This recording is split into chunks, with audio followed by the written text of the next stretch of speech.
Every year I know we gonna go hard. We been that team ever since Bart started. All my cheese heads go pack go. Ain't show with no mercy, cutting no slack, no. I ain't a bad sport and I'll even wish you good luck. Only thing I will. Legends, what's up? We're back. Lombardi's Legends podcast in the house, and we're already to week 8. Wags, I feel like we blinked, and the Packers are somehow 5-2. Exciting time in Green Bay. Packers heading down to Jacksonville this weekend to take on I would argue, pretty bad Jacksonville Jaguars team at this point. Excited for the matchup. How you doing, buddy? Thursday evening. Let's talk Packers. Oh man. Yeah. What a difference the season makes. Last year at this time, Packers were 2-5. And we were headed into a situation. Dane, I had just gone to a game in Pittsburgh. Packers dropped to 2-5. We both saw a shred of hope. I had the in-person perspective, and I said, listen, this team is better than what their record is. And then the very next week, you went to a Rams-Packers game in Lambeau, and things turn around from there. But here we are a year later. Packers are 5-2. Everything's humming along. We're looking good. And you couldn't be happier with where this young team is and where we're headed. What an exciting win we have last week. And I know we're not doing our recap episodes, but I got to start there. We signed a kicker off the street, veteran kicker, no less, a guy that's been around the league, Brandon McManus, and has certainly had a lot of success. So not just some random off the street kicker, but comes in and very first game hasn't kicked at all in Lambeau. I mean, he has in his career, but not before Sunday as a member of the Packers. And it comes down to a last second field goal and game on the line. He delivers a walk-off game winner. So Dane, I mean, you and I both had nervousness about what could that look like. And we were hopeful that we had addressed the kicking situation, but right away it pays off in spades. And the one biggest weakness you could say on this team, I say, I know it's probably a little too early to just say this, but I mean, it's just pretty exciting. Packers are sitting at 5-2, and the front office was able to go out and address the biggest concern that we had with this roster in the middle of the season, and things just seem to be humming along. I almost make it feel like I'm very nervous for what might happen this week. Is this going to be a trap game in Jacksonville? Jaguars are 2-5. Same situation we were talking about where the Packers were last year. Desperate, coming off a commanding win against a pretty bad New England team, albeit in London is where that last game was, but dominating performance. So I think the Packers are going to have to mind their P's and Q's and be ready for this opponent, despite the records, despite the appearances. So Dane, I am just ecstatic with where the team is, but I'm hopeful that we're not setting ourselves up for a letdown here this weekend. Yeah, a couple things, Wags. So first of all, agree, McManus, phenomenal addition. One thing I love about this Green Bay Packers organization in the Gutekunst, Matt LaFleur era is that they're never satisfied. They're always trying to add. They're always trying to tweak the roster. We've seen it time and time again. And the players are countless. McManus is the latest example. So many teams get caught, stuck in their way, and they want to just kind of like ride the course. The Packers with kicker, great example, where they just like kept cycling through kickers. But I think we have a veteran, talented kicker now in McManus. I agree. It's too soon to tell big picture, but man, it was nice to see a guy who just hit a game winner like it was nothing. So that was exciting. And then this week, Wags, we got to lead with it. Saleh, the head coach of the Jets that's been fired, good friend of Matt LaFleur, and my man's coming in, a great defensive mind, and now he's coming in to help the offense. 2 days ago, dude was on the sideline. Today he's wearing Packer garb. I don't know if he is part of the organization now or what, but it doesn't hurt to have smart guys that get along with the coaching staff in there. I love that Hafley's doing his thing. I love that LaFleur is not bringing in his guy here who's had so much success to come in and maybe, cause issue on the defensive side. Instead, he's bringing him in to look at the offense and try to make the offense better. So Wags, just another good example. I just really am excited about what this Packer team's doing right now. And I'll be curious to see not only this week against the Jaguars, but big picture, what it looks like. And if we can keep Sally in Green Bay long-term, or at least for the year, that does nothing but pay dividends, I think, for this offense. I couldn't agree more, Dane. And look, this is kind of an interesting thing. You bring in Saleh and he's a consultant for the offense. And you're like, wait a second, what? This is a defensive specialist. But what he's really doing is, trying to give a defensive scouting report for the offense every week. So it makes a lot of sense.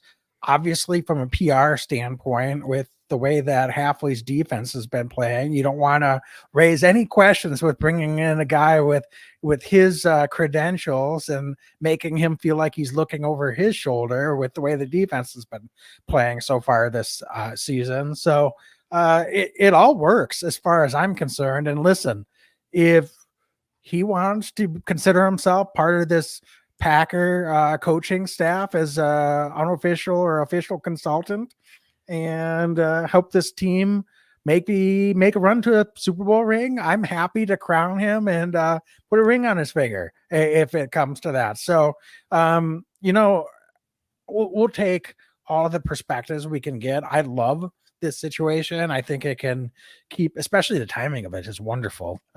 Honestly, it keeps the team from getting complacent, bringing in a fresh eyes, fresh perspective, especially someone with his pedigree and obviously his level of knowledge on the defensive side of the football. Tried to, really break down what this offense, which is performing at a high level, is doing. I think it puts this Packer offense in that much better of a position in that game of chess, where we got someone in the building now that can say, if I was game planning against you with this team, this is what I would do. And certainly the Packers offensive coaching staff, I'm sure, is doing plenty of that, advanced and opponent scouting again and scouting against themselves. But that said, when you bring someone that's got that fresh perspective and has that level of defensive ability and knowledge, and has probably, been in a different situation, building team in the very recent past, I think that gives a whole nother perspective. So I'm excited by that, Dane. So fresh additions at the specialist position, fresh positions, perspectives at the coaching and consulting position. Packers are all set up. They're ready to go. So, Dane, let's dive into this then. With Jacksonville Jaguars, not a place that the Packers have had much success. They haven't traveled to a whole lot over the years, but last time we were in Jacksonville, week 1, a couple years ago, not playing the Jaguars, we were playing the New Orleans Saints, and It was a nightmare situation. So, just going into that environment, never mind the team that we'll be facing, it's a little bit of a challenge in and of itself, isn't it? So what are your thoughts? What do you think the team's going to be doing just from a mental and physical perspective to be prepared for that travel? And it's an late October game, but could be could be a challenging environment to go into against a lesser opponent, but certainly one that's coming off of a big win and probably feeling a lot more confident. Well, that's the thing, Wags, is they're a lesser opponent from the books right now at 2-5. But I'll tell you what, I think they've underperformed to start the year, which I'm a little surprised by. I think Doug Peterson's a pretty good coach personally, former Packer backup quarterback, Super Bowl ring. But they can do a lot of damage, I feel like, week to week. I think that their quarterback in particular is underperformed, Trevor Lawrence. Trevor Lawrence, of course, got that contract before Jordan Love. Then Jordan Love surpassed Trevor Lawrence shortly thereafter. I think that as of right now, the checkbook is kind of the only place where Trevor Lawrence and Jordan Love are close. Jordan's a much better quarterback at this stage, I believe, in his career. But that being said, Trevor Lawrence can beat you. And I'll tell you what, Wags, Jaguars offensively, and I really want to dive into this first. They've got a lot of key weapons that I think can really do damage across the board in the NFL. And let's just look at their position group right away. Wide receiver, Brian Thomas Jr., the rookie, a little less heralded than some of the others, like the Marvin Harrison Jr. and maybe some of the others. But man, he's just a filthy receiver. He's done some really good work, I think, for Jacksonville so far. Been one of those shining spots week in and week out for Jacksonville. Can do a lot of damage, doing a lot of different things offensively for them. Somebody who's maybe a little bit more underrated, Christian Kirk, who got that big contract from the Cardinals a couple years ago, does a lot of damage in the slot there. So he's somebody that can kind of gut off our defense for the Jags. Gabe Davis came over from Buffalo, hasn't done much this year, but, has a history of having some big games. Then Evan Ingram started the year injured, but last year had a big season for them, and a guy who's just a big target over the middle can definitely cause some headaches. So Wags, instantly when I start mentioning some of these pass catchers, I feel like Jacksonville has a lot of really nice pieces for them, and that's not even to mention their running back situation. Etienne, who was their first round pick a couple years ago, the kid out of Clemson, maybe underperforming his draft status as a first round pick, but my goodness, Tank Bigsby, I don't have to tell you, Wags, I think you have him in your fantasy team, if I'm not mistaken. Tank Bigsby has had some 100-yard games over the last couple of weeks, really becoming a bell cow down there in Jacksonville. I know that Etienne had an injury last week, didn't play against New England, but Bigsby kind of taking over a big share of that. And Wags, a week after Mixon did a lot of damage against the Packers on the ground, now we get another tailback who is a physical presence, a grinding presence, and Tank Bigsby. So yes, the Jaguars only 2 wins on the year, but man, they do scare me a little bit on the road. Because, they can do a lot of damage there, and they've got enough skill players there that they could definitely make this a difficult game for the Packers. Yeah, I mean, when you look at their skill position players, it's not, top of the league in terms of what they've got, but they've got some guys. I mean, squarely in the top half of the league in terms of their skill position players. And here's the thing, Dane, you started talking about Trevor Lawrence and their pass catchers, and they've got some talent there, but I think it's all about the run game, which you just got to eventually. They're in the top 5 in the league in yards per carry, over 5 yards per rush attempt on this season so far, and we're 7 games in now, so we've got enough of a sample size for this to start to be meaningful. And I mean, more so than that, they literally almost didn't pass the ball the entire second half last week against New England. And yes, they were playing with the league, but they were successfully running the football and milking time off the clock with a 2-touchdown lead for most of that second half. It wasn't a situation where they were, handing the ball off 5 or 6 times, got 1 first down and had to punt.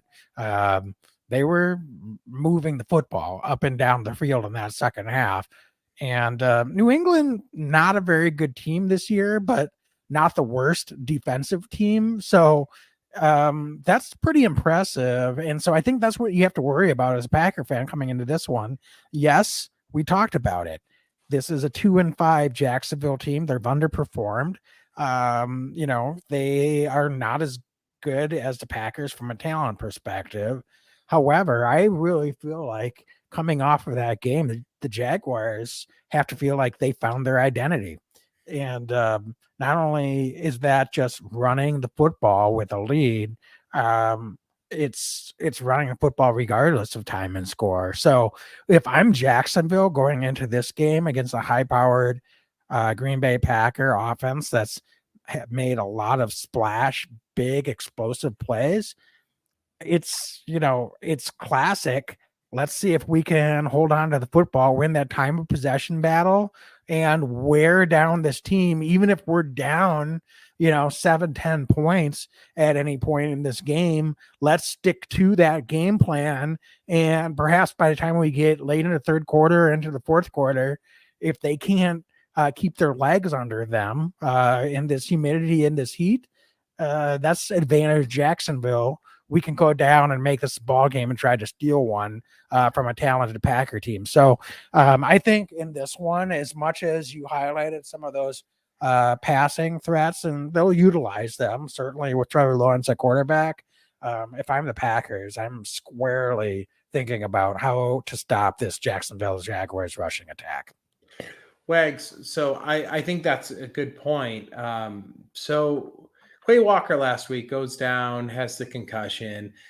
Eric Wilson, who we've talked about in limited appearance defensively, has had a really impact season for him. Really, really strong impact year.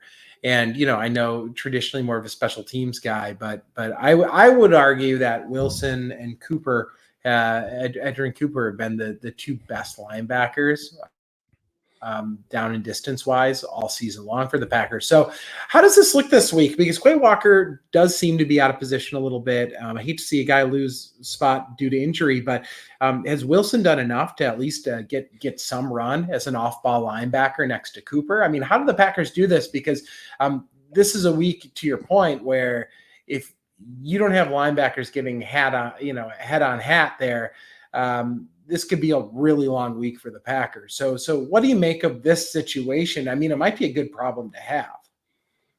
Yeah, I don't know. Packer defense looked awful good last week, even after Quay Walker went out. You could argue that their run defense wasn't as good, though, when Quay Walker went out. So Joe Mixon started to get things rolling. Now, the thing is, though, Dane, is are you okay giving up 120 yards to a running back if you're holding the quarterback to less than 100 yards passing? I think you'll take that any day of the week, right? It's hard to say. Here's what here's my thought. Like, I trust this coaching staff. I don't want to put this as a feather in my cap, but I'm going to anyway, because that's what I do. I asked for Rashawn Gary to start getting moved around a little bit, lining up in different spots on the line of scrimmage. And I mean, it's like the coaching staff and I were simpatico, and we saw Rashawn Gary moving around, getting more stunts, being able to rush the quarterback from different spots on the line, and with some amazing results. He had his most impactful game of the season, both getting a sack finally, but also just in terms of being able to put pressure on the quarterback, impact plays, and just what he was doing to disrupt things from a pass rush perspective. So similarly, I look at what they've done with their secondary, and Hayshawn Nixon lining up on the boundary, and all of a sudden, we've got Javon Bullard is playing more. We've got Evan Williams is getting the lion's share as a snaps opposite Xavier McKinney. So somehow, some way, it feels like Jeff Halfway and this defensive coaching staff are finding ways to be more multiple. We talk about multiplicity on the offensive side of the ball, but it's so exciting to me that we're seeing that on the defensive side of the ball. And it's not just the 11 guys they have, it's the 13, 14, 15 guys that they have that they're putting in certain down and distant situations. And do I think Eric Wilson is a part of that solution moving forward? Yes, absolutely. The dude proved last week that he's part of that. Is he an every down linebacker? I don't know. Maybe he is. Maybe all of a sudden, the guy's been in the league for a while. Maybe all of a sudden he's figured out that and he fits this system and this game, and he should be an every down linebacker. I don't know if I have the answer to that question as a hard affirmative at this point, Dane. But what I do know is that based on what we've seen with them increasing the snaps for Edgin Cooper, albeit a rookie, different situation, over the last 5-6 weeks, I think we'll see something similar with Eric Wilson, the guy out there making plays, making impact. And if you're doing that, guess what? If you got a smart coaching staff, they're going to find ways to find additional packages, different additional situations down and distance wise to get you onto the football field. And so is Quay Walker going to just get benched? No, I don't think he's going to. I think Quay Walker is someone that's proven. He is someone that can play at a high level, particularly as a run stopper. Do I think that he fits really well or seamlessly into the scheme? You've called it out. I don't know if that's the case. However, why don't we find situations such as passing downs to get Quay Walker off the field, and let's let him just focus on what he does really well, and that's stopping the run. And so I think he'll still get plenty of snaps out there this week. Does it even out a little bit? Maybe it does.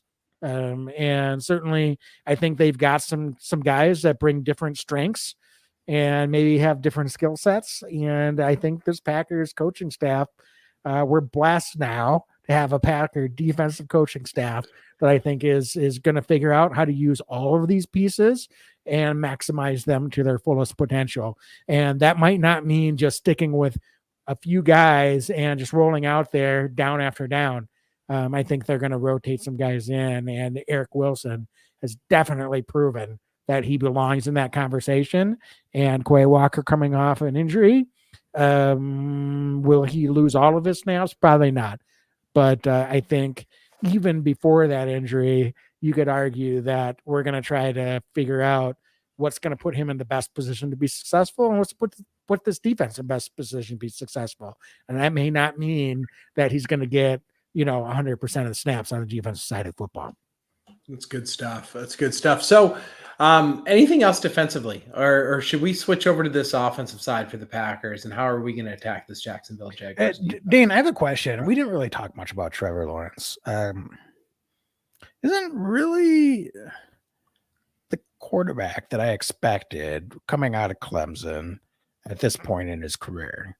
So we've faced plenty of mobile quarterbacks so far this year, and Packers had a lot of success against, particularly the last couple of weeks. We talked about CJ Stroud, pretty good athlete, but is not going to be someone that's going to hurt you with his legs. And that proved out to be true. And Packers probably had their finest defensive performance of the year, I would argue, in the game last week against the Texans. So Trevor Lawrence coming out seemed like he's uber athlete, uses his legs, mobile quarterback. Doesn't seem like that's his game at this point. Is that because of just how he wants to play, or is that something that the Packers need to game plan for this week? Because I'm kind of curious, how can they, we talked about the Jaguars rushing attack, but the last thing you want to do is let Trevor Lawrence all of a sudden start to get a rhythm and feel comfortable out there. So what can this Packers secondary and pass rush do to disrupt the passing attack for this Jacksonville Jaguars offense? Well, that's a good question. I mean, and you know what? The offensive line of the Jaguars has been pretty good. I think overall this year for them, they've been able to keep his jersey fairly clean. But Wags, you know where I think it really comes up is you mentioned a bit of it. Rashawn Gary, getting him moved around is super useful. We obviously saw it last week. We need to see that trend continue. But also, I just want to kind of point back to what Hafley was able to do last week in particular. McKinney coming off on that blitz. The Packers playing a lot of different defensive backs and different guys around the line of scrimmage. Packers showed a lot of different looks, I thought, around the line of scrimmage. They were definitely, and I get it, CJ Stroud, second-year quarterback. They gave him a ton of different looks, even if the packages eventually became kind of the same thing that they've been doing over the last few weeks.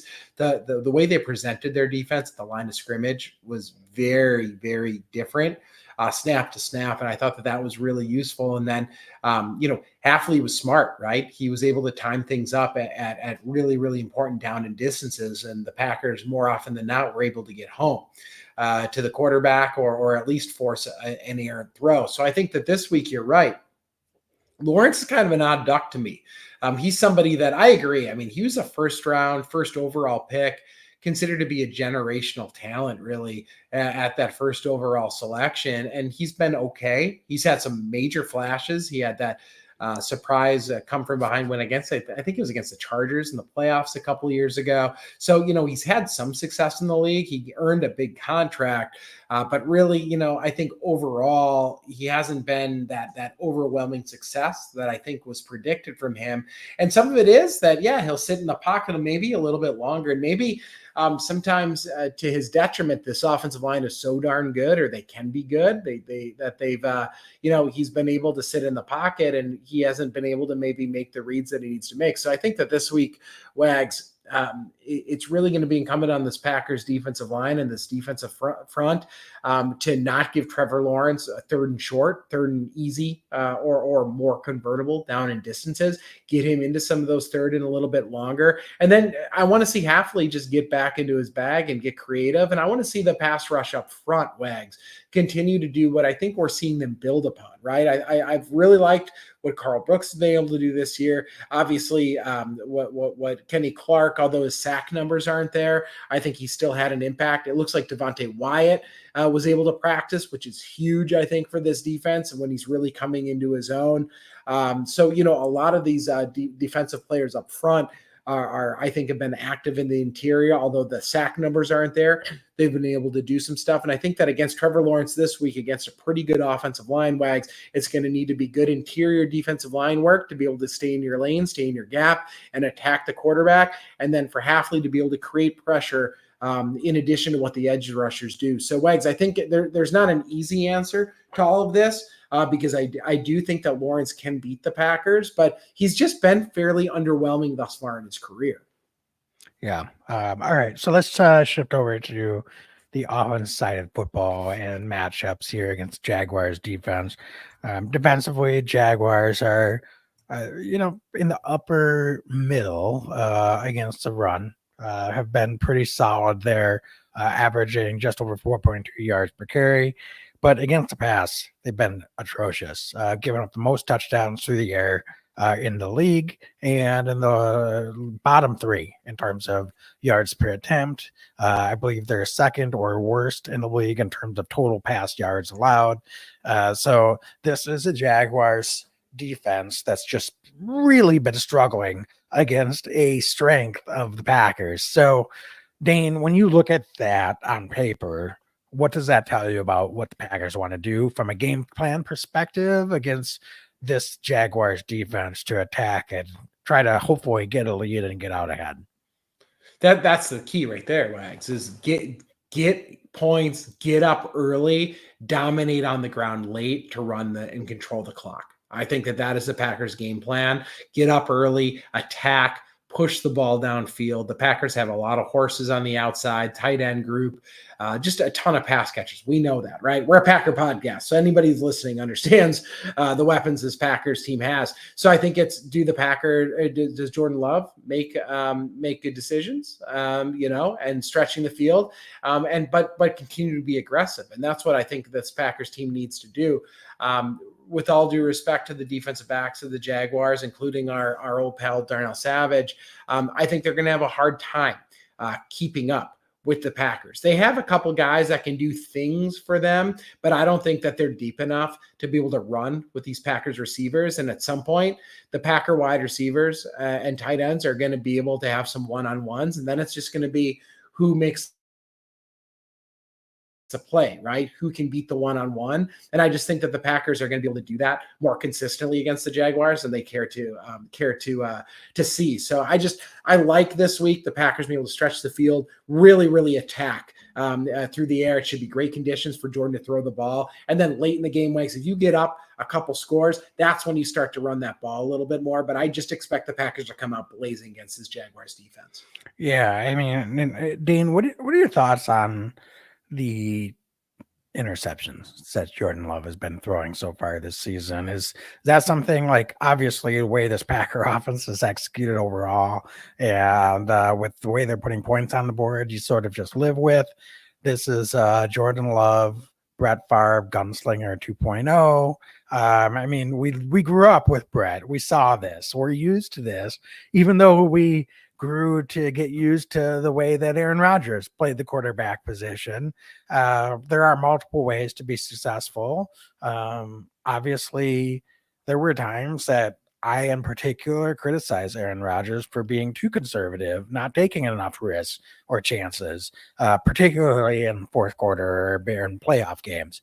Jordan Love, it doesn't seem like that's going to be something that's going to hold him back. He's confident. He's out there. He's going to try to strike. And certainly when you look at this matchup, you got precision route runners in Romeo Doubs and Jaden Reed and Dontavian Wicks. Dontavian Wicks, I saw, is getting the most separation in his routes of any receiver in all of the league right now. Disgusting.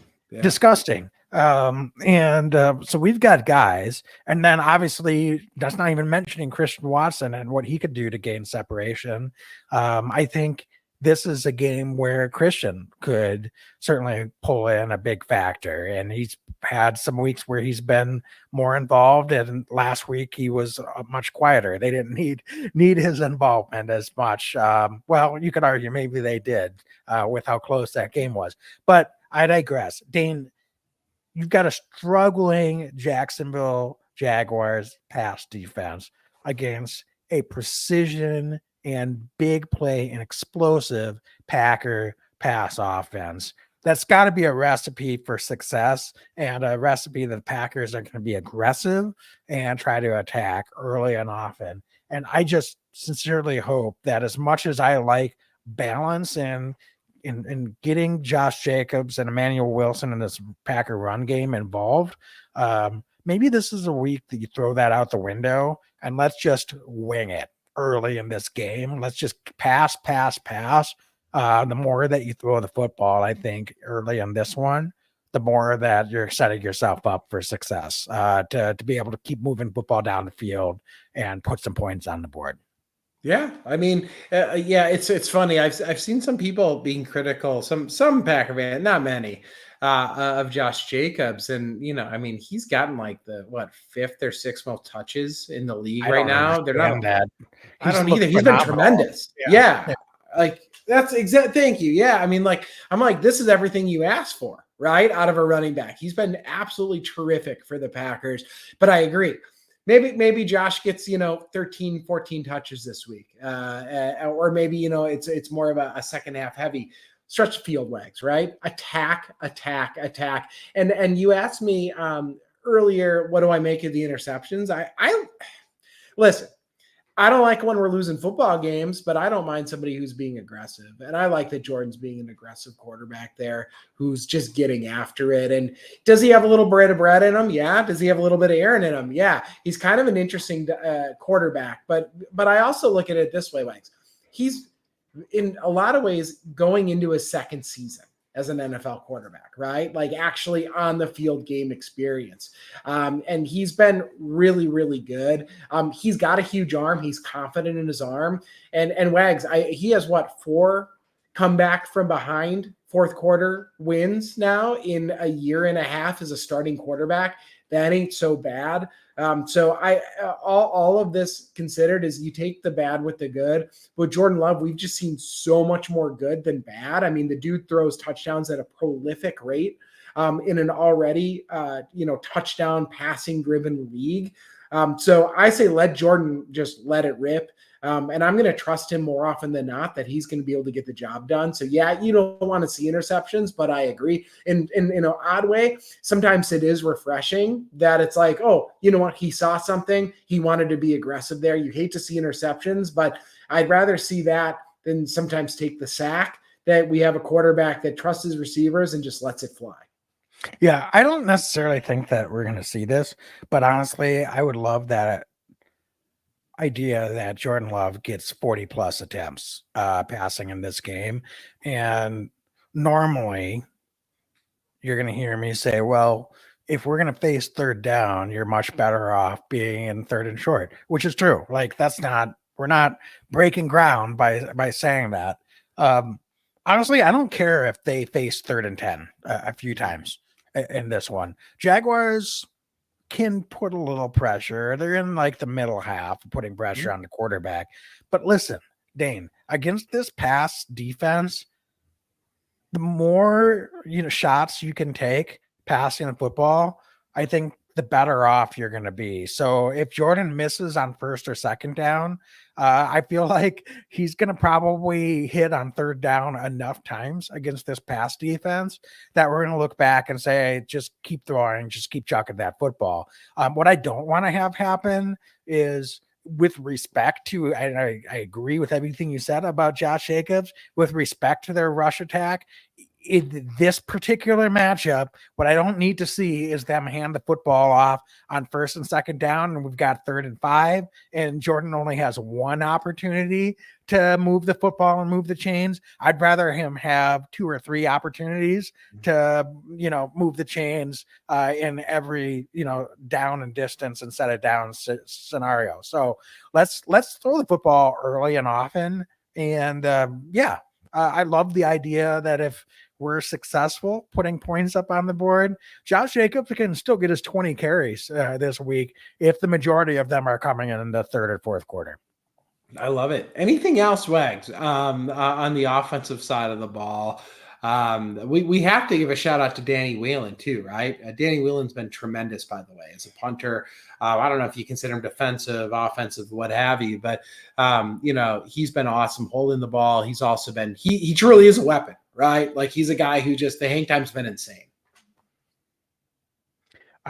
Friend of pod. We've had him on twice. Yeah. And he went from, undrafted free agent punter, surprise winning the job last year, to arguably best punter in the league this year. I'm not watching all 32 specialists across the league week to week, but what he's doing right now is pretty special. And listen, do you want to have to talk about a punter all the time? No, but he made a huge difference. We're not even talking about the hold at the end of the game with that game winner last week. Just as with his leg, swinging that leg as a punter and changing field position and keeping that game from really tilting into the advantage of the Houston Texans, who were struggling offensively, was an amazing performance. So Danny Whelan serves all the accolades he's getting right now. So, you can't talk about him enough. And Dane, as far as I'm concerned, best punter in the league right now is on the Green Bay Packers. So exciting stuff. Dane, let's shift. We have been yammering on here about this game. Let's actually get into the nuts and bolts of this, get into our X factor and score predictions. For those of you following along, I saw that we've got from Wayne and Kevin, we've got some X factors already in the chat. So Dane, I'll let you cue those up here to highlight some of those. If you've got some additional score predictions, throw those up in the chat. We'll be getting to our predictions here momentarily. But Dane, I'm going to start off. I'm going to kick it over to you this week. I don't know if you want to highlight some of those X factors from the chat first, but when you're done with that, I'd like to hear your first X factor for this week's matchup. Yeah, I'm loving Wayne. He's got some awesome ones here this week. And I'm going to single out one of Wayne's X factors because it's also my X factor. So Wayne, we are in simpatico this week. Christian Watson is going to be my X factor against the Jaguars, Wags, on the offensive side of the ball. The reason for this is simple. We said it. This is a Jaguars defense that it can, potentially give up a lot of points through the air. And I just think that this is a week with Christian Watson being a big play kind of wide receiver that can stretch the field. We've seen Romeo, who's been tremendous since coming back from suspension. We've seen Wicks get in the end zone. This feels to me like it's a hot game potentially, all that stuff. Let's let Christian Watson go fly a little bit. So, Wayne, I agree with you. My X factor this week is going to be Christian Watson, wide receiver for the Green Bay Packers. I like that. I'm going to go in the same vein, but I'm going to take our other speedster. Bo Melton is going to be my offensive X factor.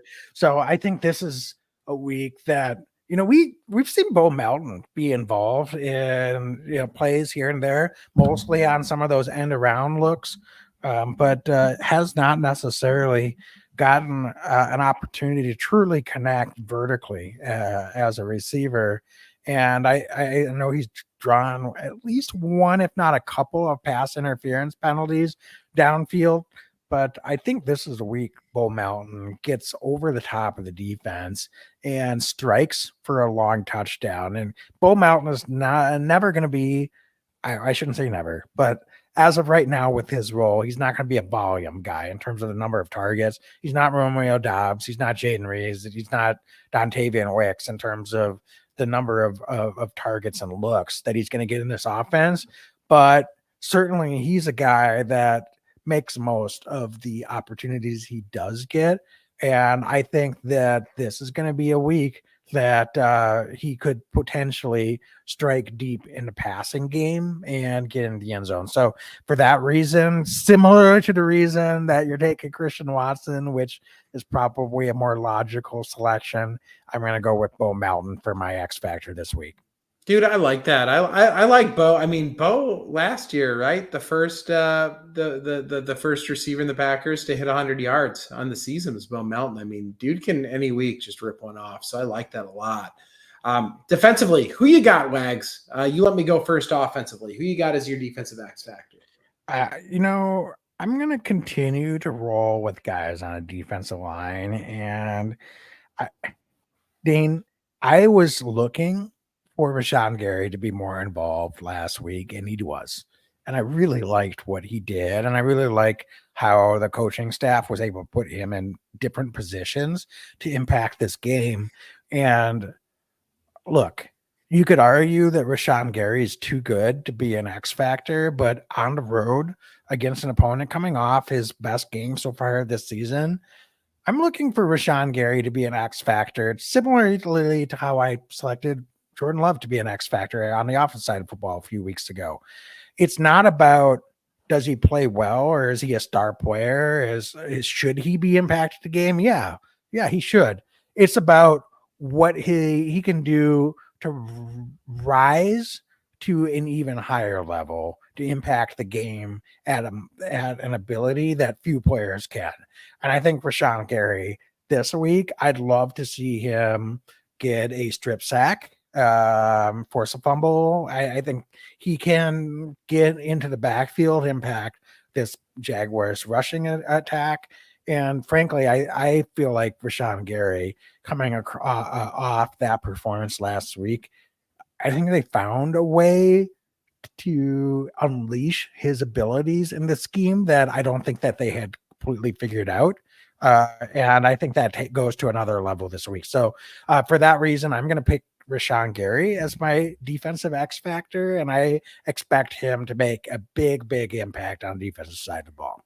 I love that. And I really do. And I agree with that. And you know what? I'm going to go with another guy, same position group. I'm going to go with Lucas Van Ness, first round pick last year, getting some run here. But, I would argue Barre. I've said it every week. I think Barre's had a really good year. Rashawn last week was really good. Preston Smith, right? He's just kind of Mr. Steady. I want to see Lucas Van Ness make some plays, make an impact play or two against this Jacksonville Jaguars offense. I do expect the Jaguars offensively to be down. So, we talk a bit about the run game for the Jaguars, and you I think rightfully so, mentioned that that's how they can gut you. But if the Packers can get up early or they can strike fast and get, some points in bunches like this Packers offense has been known to do at times, then Jacksonville is going to be forced into some passing scenarios in this game. And at that point, the Packers defense, some guys are going to have to step up. And I agree. Rashawn Gary's going to need to get after it. There's going to be other guys getting after it. But Lucas Van Ness this week could be really, really good in being able to maybe pin his ears back and get his nose after it, get some pressures, maybe get to the quarterback. So I'm hoping to see Lucas Van Ness continue to progress. This would be a great week to do it. I think that a lot of the ingredients are in place for pass rushers to be able to get after the quarterback this week if things go the way I think we're hoping that they do. So Lucas Van Ness, for a lot of the reasons you said, Wags, with Rashawn, I want to see Lucas Van Ness be in the position to get after the quarterback, get some sacks, make an impact. So he'll be my X factor defensively. All right, fantastic. Score predictions. Dane, I'll lead us off. I think I think this Packer offense is going to show out in this one, and Jaguars maybe play ball control and are able to keep things pretty close in the first half. I think we're looking at maybe a Packer 17-13 lead at the half or somewhere thereabouts. Put the pedal to the floor a little bit in third quarter, create some separation, and Jaguars score a few points late, just in garbage time. So I've got a 38-23 Packer victory on the road in Jacksonville. I think this is a much better Packer team compared to what the Jaguars are. Yeah, they've got some talent. I think they'll put some points up on the board here and there, but they don't turn the ball over a whole lot. You have more faith in Doug Peterson as a coach than I do. I don't think he's a very good head coach in this football league. I saw him do some boneheaded thing just last week, Dane. Fourth quarter, 10 minutes left in the ball game against the worst team in the league. They have a chance to kick a field goal and go up 18 and have a 3-possession lead, 4th down and 2. From the Patriots 10-yard line.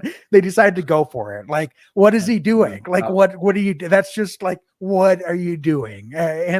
So, I mean, look, I hope that this is not a close enough football game that we have to rely on Doug Peterson making boneheaded decisions for the Packers to eke out a win. But the truth of the matter is this is a struggling Jaguars team. You could argue that Peterson was pretty close to being fired and not coming home with the team from London, but they had a good performance last week against a terrible team. Anything can happen any given Sunday in this league, but I think Packers need to go down, take care of business, prove that they're a much better team, be aggressive with this pass and offensive attack, and put this game away early. Great. John, I know this is going to surprise you, Wags. John's got 31-10 Packers, says, I will eventually be right. I love it. Much. Cheers, buddy. Yeah, cheers. Yeah, that's so solid, man. Wayne, very optimistic this week. I can't remember the Packers put up this kind of points. Wayne's got the Packers 56-21. Wow. Over the Jags. That's a ton of points. Wayne, we love you, man. I'm not quite that optimistic, but I'm extremely optimistic as well. I got 36-16 Packers. I'm not sure how I got to that number, how that could work out. But I think that the Packers just kind of control this game. The Jags will get some points. I agree. I mean, the Jags will get a little bit of points early, but I think the Packers just kind of pull away with it. They might even get a defensive, short field defensively as the Jaguars offense tries to press a little bit. The Packers defense has been so damn opportunistic this year in getting turnovers that I don't really put anything past this defense right now. They've been really good at being a ball hawk. So Packers 36, Jaguars 16, no real rhyme or reason other than I think Packers do their work. They take care of business and, we get another W on the road, and we need to because the NFC North is about as competitive as any league in the game. Yeah, and that's the thing. Like, every game is so important. We can't afford to drop games that we should be winning. And I felt like last week's game was important because as much as it's not a divisional or a conference opponent, you get a win at home against a good team. That proves, that builds confidence, that it builds a record. But this week's game, same deal. You just can't afford to lose a game against a team that's in the bottom 5, 6 in the league in terms of what they're going to do from a talent or record standpoint by the time we get to the end of the season. And if this is a true contender, I mean, granted, teams lose games every week that they shouldn't. So I understand that. But Packers, I really hope, go down and can take care of business, get a win this week, and then it's back at Lambeau for a big, big game. I don't want to look ahead, but I'm a fan, so I will. If they take care of business, we've got Detroit coming to Green Bay just ahead of the bye after this one. So big, big game. If Packers can take care of business and potentially set up a showdown for first place going into the bye week. Yeah, it's good stuff. I love the setup. So, folks, follow us: Instagram, YouTube, Facebook, Twitter, wherever. We love doing this pod. It's so much fun. It's so fun. The Packers, yet again, 5-2, really strong start to the year.